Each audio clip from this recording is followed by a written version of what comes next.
Neemias, capítulo de número 6.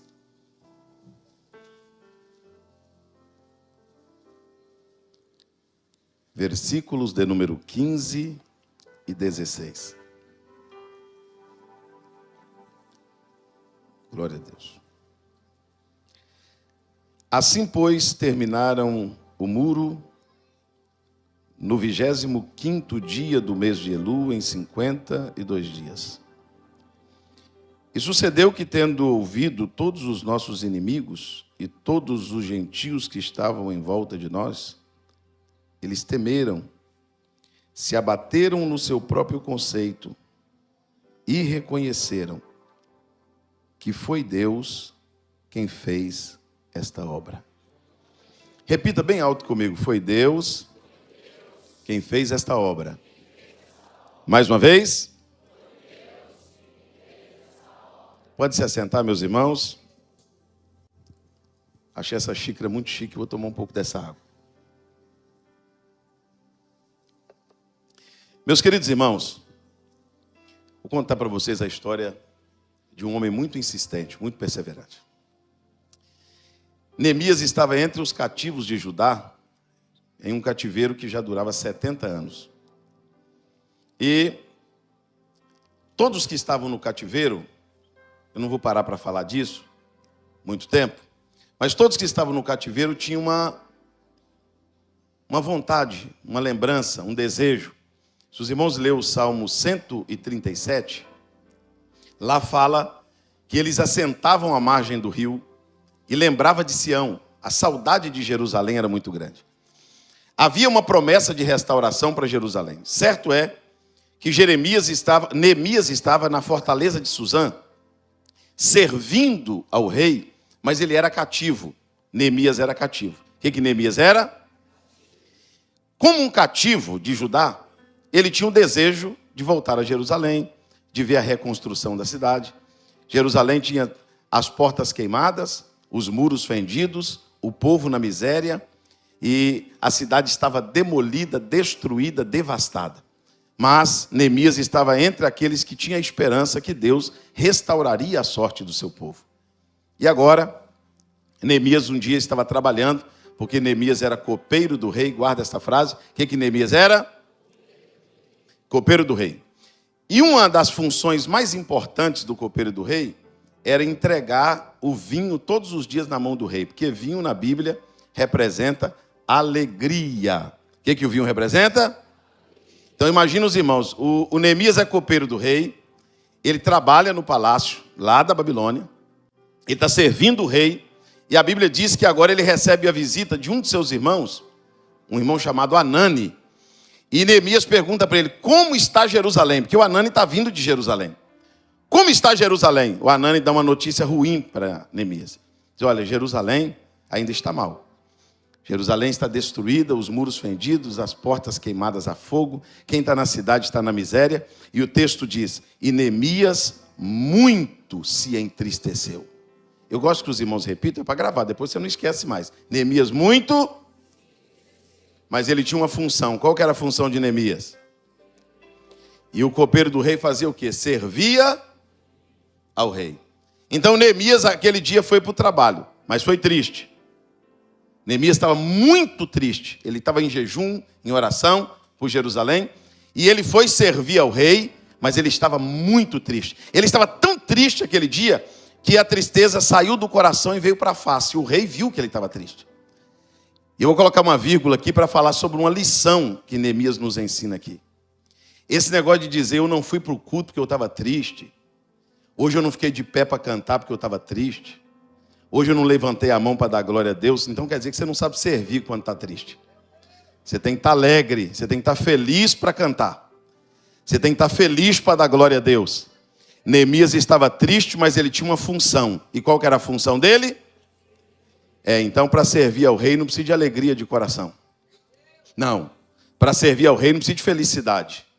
Para servir ao rei precisa exercer aquilo que você foi chamado para fazer. O Neemias foi servir ao rei. Quando ele entra no palácio para servir ao rei, ele pega o vinho. O vinho representa o quê? Mas ele está o quê? Ele está levando alegria para o rei, mas ele está Então diga pelo menos para um irmão, não impeça que a sua tristeza, diga para ele, não impeça que a sua tristeza te atrapalhe a levar alegria ao rei. Agora olha aqui para mim. O Neemias estava triste, mas estava levando o que para o rei? É aquele dia que você entra aqui no culto triste, mas canta bonito para Jesus. Aquele dia que você entra aqui no culto cheio de problema na família, problema financeiro. E quem olha para você diz assim, essa mulher não tem problema. Olha com a alegria que ela está cantando.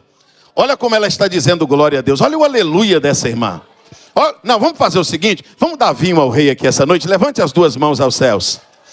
Isso, mas levante o mais alto, até tocar nos céus. Deus esta noite veio receber o teu louvor. Eu vim aqui te dar um conselho divino. Pirraça com Deus não funciona. Revolta com Deus não funciona. Murmuração com Deus não funciona.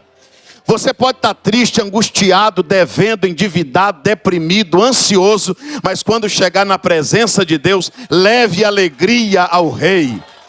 Dê glórias ao nome daquele que te chamou.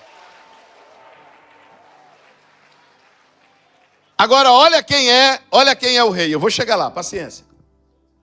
Pastor Gerson, olha como é o rei. O Neemias está levando alegria para o rei, e na verdade o Neemias está... O rei olha para ele e diz assim, por que estás triste? Quem pergunta para o Neemias isso? Porque você não tem um rei covarde, que só quer teu glória, teu aleluia, teu dízimo e a tua oferta. Enquanto você se importa em levar alegria para o teu rei, o seu rei imediatamente se importa com a sua tristeza. Você já deu glória a Deus, já deu oferta, já levantou a mão, mas Deus está olhando para você e está se importando com o que está te deixando triste. Tem uma causa te deixando triste, e o rei quer saber que causa é essa. Por que estás triste? A tua tristeza não é doença, a sua tristeza é de coração. Aí o Neemias olhou para o rei e foi sincero. Como eu não estaria triste? Vou colocar aqui uma vírgula, irmãos. Eu falo isso em muitos lugares que eu prego. Vou colocar aqui uma vírgula. Se tem uma coisa que me deixa chateado, é quando eu ouço alguém dizendo que crente não pode ficar triste. Isso é uma covardia. A pessoa que fica triste se sente endemoniada. Sente que não é crente. Se sente excluída. Por que crente não pode ficar triste? Crente pode ficar triste, pode ficar angustiado. Isso chega na vida de todo mundo. Por que você não pode chorar? Por que você não pode ter o semblante um dia caído? Você tem uma fé que é maior do que a sua dor. Não é todo dia que você vai estar sorrindo, não. Não é todo dia que você vai estar com um sorriso no rosto. O Neemias estava triste, mas estava servindo. Quer que eu te fale uma coisa que deixou o inferno enfurecido hoje? Tem gente que veio se arrastando.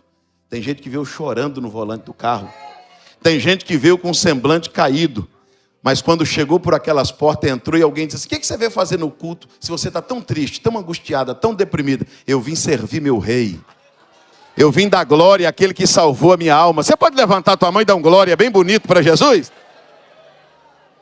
Neemias diz, como eu não estaria triste? A cidade que eu amo, a cidade dos meus pais está destruída. Os muros estão fendidos, as portas estão queimadas. O meu povo está na miséria. Aí o rei olha para Neemias, missionário Viviane, e diz assim, e o que eu posso fazer por você? Neemias levantou a mão na presença do rei e disse, eu quero cartas. Você pode levantar a mão e repetir isso? Diga mais forte. Isso aqui é uma profecia para a vida de alguém aqui. Primeira carta, pastor Gerson. Neemias era cativo. Vou colocar aqui, vou conjecturar aqui só para você entender. O cativo é assim, ele quer fazer, mas não pode. Ele deseja fazer, mas não tem condição de fazer.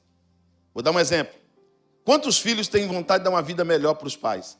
Vontade de dar uma casa para minha mãe, um convênio médico. Olha, como eu queria fazer isso para o meu filho, como eu queria ajudar mais a igreja, mas eu não posso. Ele quer fazer. O Neemias queria reconstruir Jerusalém, mas ele podia?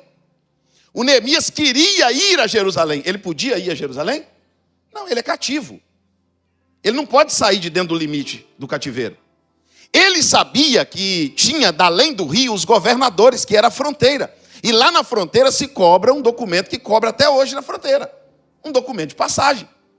Você tem que ter um documento provando que você está liberado para sair dali ou para entrar ali. Aí Neemias disse, eu quero uma carta para os governadores que estão na fronteira. Por quê? Porque eu sou cativo. Eu posso levantar aqui agora e dizer, eu vou mudar a Vitória, eu vou mudar minha casa, eu vou mudar minha família, esse é o meu desejo. Mas eu não posso. O Neemias desejava, mas não podia. O Neemias olhou e disse assim, olha, eu sou cativo.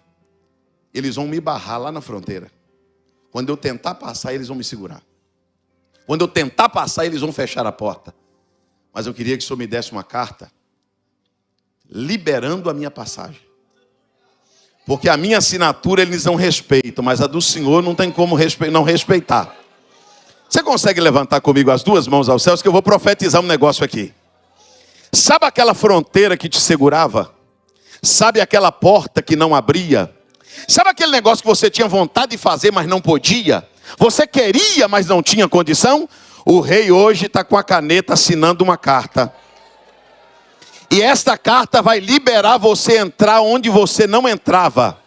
Passar onde você não passava. Tem uma carta de liberação sendo entregue a você aqui hoje. Pegue na mão de alguém e diga para ele, as fronteiras não vão te segurar. Diga para ele, o teu rei está te dando uma carta de passagem aqui hoje. Quem acredita que Deus está te dando uma carta para passar a fronteira? Diga glória a Deus. Mas vamos lá, eu vou chegar lá. Eu não sei se tem construtor aqui, mas você primeiro desenha para construir ou constrói para desenhar? Neemias tinha um grande projeto. Mas ele era cativo. O que ele era? Ele queria reconstruir o muro e as portas. Ele podia? Cativo não tem dinheiro, mano, não tem caixa. Eles estão no cativeiro. Neemias faz um projeto desse tamanho para fazer um muro em volta de uma cidade, restaurar uma cidade. Isso que me deixa impressionado com Neemias. Tem gente que espera a condição chegar para desenhar, mas o crente de fé desenha no cativeiro. Quem tem fé, desenha a casa morando em 2 cômodos de aluguel. Você conhece um crente assim? Você conhece alguém que faz test drive no carro desempregado? O Neemias fez um projeto, mas ele era cativo. Mas ele olhou para o rei e disse assim, rei, eu queria uma segunda carta. Eu quero uma carta para o chefe da floresta. Porque eu tenho um projeto, mas eu não tenho madeira. E eu preciso de madeira para a construção. O rei disse, a floresta é minha. Eu vou liberar recurso para o teu projeto. Levanta a tua mão que lá vai uma profecia. Deus não libera recurso para quem não tem desenho. Deus não libera madeira para quem não tem projeto. O recurso só chega depois que o desenho está pronto. Deus me trouxe lá de BH para te dizer, o desenho é contigo, a madeira é comigo. Orabacalavasse entre couvias. Deus está dizendo, o projeto é contigo, o recurso é comigo. Olha para alguém, pegue na mão dele e diga para ele, desenha grande que a floresta é do teu rei. Desenha grande. Desenha grande porque o rei vai liberar madeira para construção. Quem crê nessa palavra, levanta a mão, dê glórias ao nome de Jesus. Há uma liberação de recurso. Há uma liberação de madeira para o projeto. Tem gente criticando você porque você é cativo. E alguém está dizendo, desenha, mas não pode construir. Desenha, mas não pode fazer. Eu não sei porque desenhar tem tão grande na portinha dessa, uma empresinha dessa. Deus está dizendo, desenha, porque o desenho é com você. O recurso é comigo. O Neemias pega as 2 cartas e anuncia para o povo assim, quem quer ir comigo para Jerusalém? Aí o povo, um grupo de gente levanta a mão. Porque Deus não vai te dar só a carta de passagem e só a madeira para construir. Deus vai dar gente que acredita. Tem um grupo de gente que vai dizer assim, eu acredito nesse projeto. E eles foram com Neemias para Jerusalém. Agora o desafio começa agora. O maior desafio começa agora. Eles andam dentro da cidade, missionária Viviane. E o negócio está tão difícil que eles andam 7 dias dentro da cidade procurando saber por onde começar. Porque reconstruir é mais difícil que construir. E aí eles andam, analisam e resolvem começar do jeito certo. Eles começam a trabalhar embaixo. Eles começam a trabalhar na base. Eles começam a trabalhar embaixo. Onde? Não, grita. Onde? Onde que eles começam? É por isso que tem gente que não começa. Porque já quer começar. Com Deus, geralmente, a gente começa. Quando você vê um pastor no púlpito, pode ter certeza, ele não começou no púlpito, não. As maiores empresas começaram numa garagem. As maiores igrejas nasceram dentro de uma sala.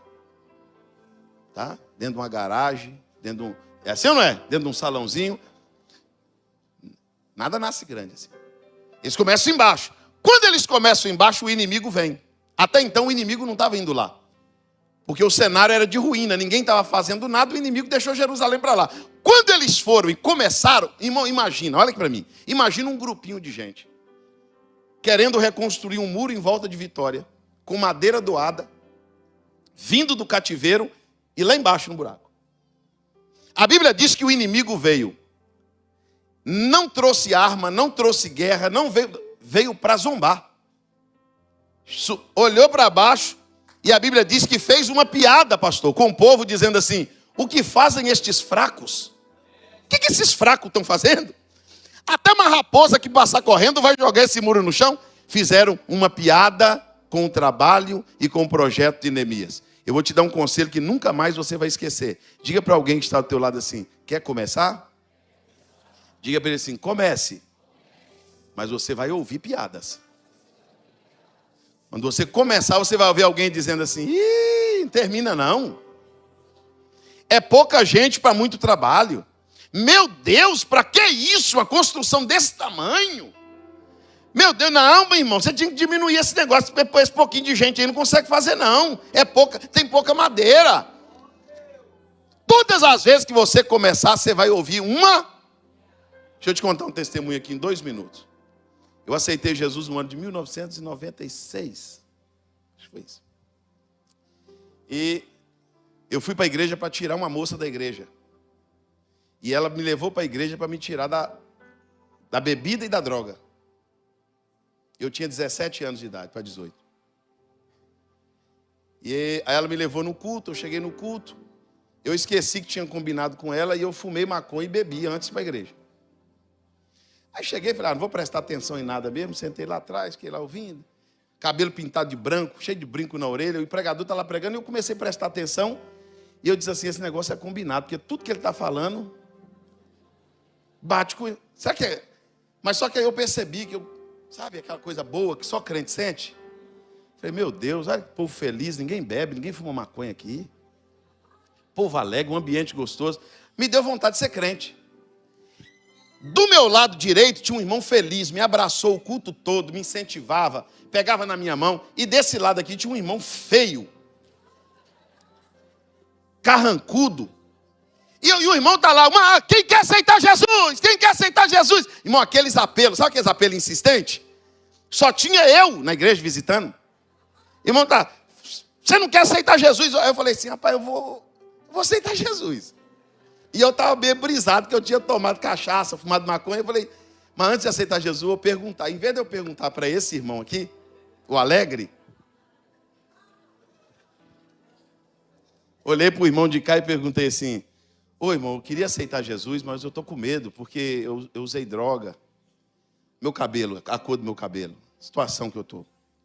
Eu posso aceitar Jesus hoje ou tenho que voltar em outro culto?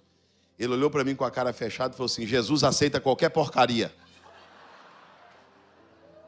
Pegou minha mão sem minha autorização e gritou: uma alma para Jesus! Escuta. Rapidinho eu conto isso aqui para vocês, volta aqui. Fui da minha casa, fui da igreja na minha casa, dando a paz do Senhor para todo mundo na rua. Paz do Senhor, paz do Senhor, paz do Senhor. Fiquei no pé do meu pastor: quero batizar. E o pastor desconfiado, o senhor estava liberto mesmo. Você está liberto, meu filho? Estou, pastor, agora eu quero ser crente, me batiza. O pastor teve que me levar num córrego para me batizar. Olhava para o meu pastor bonito e falei assim, o quê? Eu vou comprar um terno para mim. Só que aí o dinheiro não dava, eu fui no brechó. Você também já comprou. Irmão, esse dia até uma irmã falou para mim, pastor, o senhor tem raiva de brechó? Eu falei, raiva não tem não, tem trauma. O cheiro do falecido não sai da roupa por nada, irmão. E o morto era maior do que eu, o terno vinha aqui, pastor. Verde, alface, xadrez. Ganhei uma gravata de crochê, tem gente aqui que já usou. Coloquei a gravata de crochê, o terno verde, alface, xadrez, não tinha sapato, só tinha não combinou com o tênis. Falei, sabe o que eu vou fazer?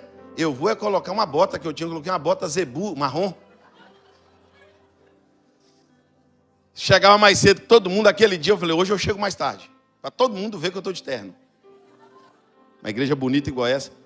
Eu passo pelo corredor da igreja, domingo, a igreja cheia. Quando eu entrei, eu vi que as meninas da igreja começaram a dar risada, as moças. Aí eu dei uma olhada assim e falei, ei Jesus, você está achando que vai ser fácil assim? Não. Casar com vaso tem que orar, gente. Fui lá para o altar, sentei na primeira cadeira. Aquele dia o pastor caiu numa besteira. Por quê? Eu tinha batizado e eu não tinha Bíblia. E o meu pai, muito sistemático da roça, falou, todo crente anda com Bíblia. Pegou uma Bíblia católica, deu para mim. Desse tamanho. Peguei a Bíblia, sentei no primeiro banco. O pastor chegou e disse assim, hoje eu vou escutar um irmão que passou pelas águas. Vem cá, irmão. Irmão Moisés. Eu falei, é eu mesmo, vem cá. Lê um versículo aqui para a igreja. Eu via que os pregadores mudavam a voz para falar. Novo convertido, peguei o microfone e disse, eu cumprimento a noiva do Cordeiro com a paz do Senhor. Aos irmãos, amém. Eu disse, abra comigo a tua Bíblia no livro de Judite. Aos irmãos, qual livro? Falei, Judite. Não tem esse livro na Bíblia. Eu falei, na minha tem. Minha primeira mensagem, eu ia pregar, irmão. O irmão falou, não é essa Bíblia não, irmão, tem misericórdia. Foi lá pegar uma Bíblia. Pastor, por que o senhor está contando isso? Vou te contar agora.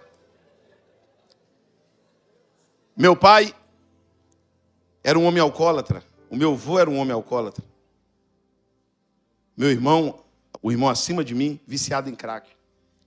Eu morava na pior cidade do estado, na pior rua do bairro. A minha família era uma família defamada. Com 13 anos de idade eu comecei a beber e usar droga. E um dia Deus usou uma anciã da igreja. E ela foi no meio da igreja, no meio de todo mundo e gritou. A igreja calou para ouvir a profecia. Ela pôs a mão na minha cabeça e disse, eu te chamei, eu te escolhi. Escuta. E isso aí, é isso que eu queria que todo mundo fizesse. Mas os jovens da minha igreja fizeram uma reunião comigo. Um falava, os outros sorriam. Disse, rapaz, não acredita no que aquela mulher falou, porque para ser pastor você tem que vir de uma árvore sacerdotal. Você é filho de um bêbado. Mas eu fui ouvindo tanta palavra de ofensa, e um falava e os outros sorriam. Me veio um sentimento assim, eu disse, quer saber de uma coisa? Nem na igreja o povo acredita em mim, eu não nasci para ser ninguém não. Mas o Espírito Santo estava lá. Eu vou repetir para você o que o Espírito Santo me disse aquele dia. Pegue a mão de alguém e diga para ele assim, você só tem duas opções. Ou você acredita na piada do teu inimigo, ou você acredita na promessa do seu Deus. Ou você vai acreditar em quem está zombando, ou você vai acreditar no Deus que prometeu. Levanta comigo as duas mãos aos céus, deixa eu te falar algo.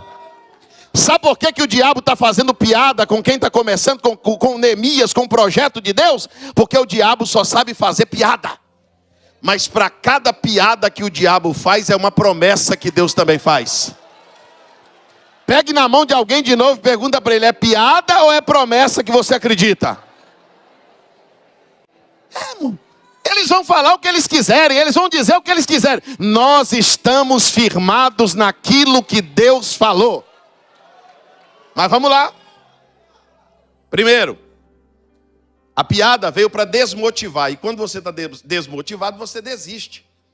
Então, o inimigo queria que Neemias desistisse. Quando ele percebeu que Neemias não desistiu, ele levantou uma guerra. O que ele levantou? Agora eles não vieram sorrir, eles não vieram zombar, eles vieram para batalhar. Só que Deus preparou Neemias. Neemias chamou o povo e disse: a partir de hoje, nós vamos trabalhar com ferramenta em uma mão e arma na outra. Você pode repetir isso? Ferramenta em uma mão. Vamos lá de novo. Irmãos, em todos esses anos que eu prego o Evangelho de Cristo Jesus, eu conheci muita gente boa com a ferramenta.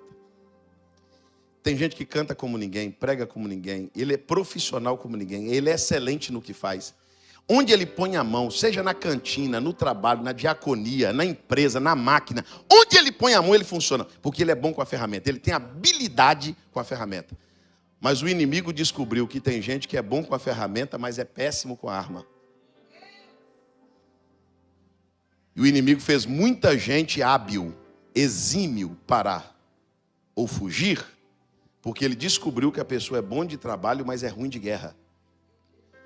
Porque a piada vem para desistir, mas a guerra vem para você fugir. A guerra vem para você.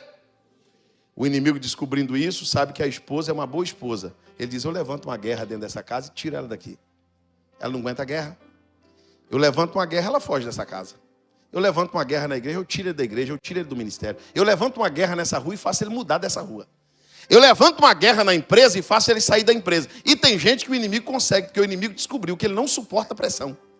Ele não suporta guerra. É só levantar uma guerra. Ele entrega a igreja, entrega a credencial, entrega o trabalho, entrega o departamento. Ele não suporta ser pressionado. Por quê? Porque ele encontra uma pessoa que é bom com a ferramenta, mas é péssimo com a arma. Só que Deus não te deu só ferramenta. E a arma da nossa milícia não é carnal. Ela é espiritual e poderosa em Deus para desfazer fortalezas. Levanta comigo as duas mãos aos céus, que eu tenho uma notícia boa para te dar. Se o inimigo vier para a guerra achando que você vai correr, se o inimigo bater naquela porta daquela casa achando que a senhora vai fugir, ele vai encontrar um crente de espada na mão, dizendo: eu estou trabalhando, mas não vem para a guerra não, Satanás, porque vai ter guerra. Satanás levantou uma guerra pensando que hoje você ia para o quarto, que hoje você ia para o sofá, que hoje você ia para a depressão. Mas você sacou da tua espada e diz: hoje eu vou para a terça da vitória. Hoje eu vou para a guerra. Levanta a mão, só quem está na guerra, diga glória a Deus.